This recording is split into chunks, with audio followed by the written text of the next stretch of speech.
representante da Comissão dos Professores da UFO pela Democracia. Professor.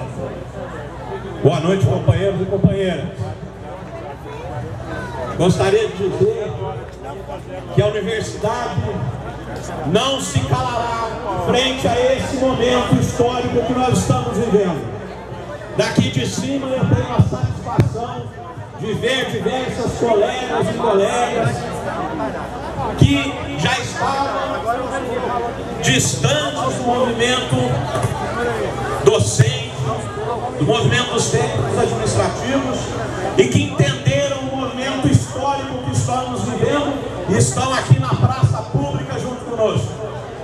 Essas pessoas não vão negar o passado de luta da universidade, que tem nomes como o professor Afonso Lana, professor Paulo Machado, que deram literalmente o sangue pela democracia. Outros estudantes, técnicos administrativos que tombaram na luta pela democracia. A universidade também não há de se calar agora. Já estou comunicando aos colegas, aos companheiros da universidade, que nós temos um grupo que há de produzir nos próximos dias um abaixo-assinado contra o golpe, um abaixo-assinado pela democracia na UFO. E eu quero então conclamar, principalmente a juventude, para que não haja retrocesso na história brasileira, nem retrocesso na grande evolução que as universidades brasileiras passaram nesse país quando o governo progressista do presidente Lula assumiu o poder. Nós sabemos o que é viver a pão e água, sem dinheiro para comprar papel, nos áureos tempos do senhor Fernando Henrique Cardoso. Porque lá não eram épocas de penúria, não.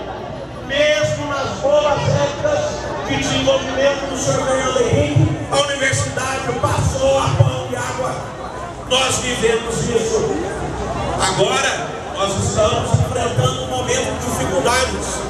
Sabemos fazer, sim, apoio crítico à presidenta Dilma.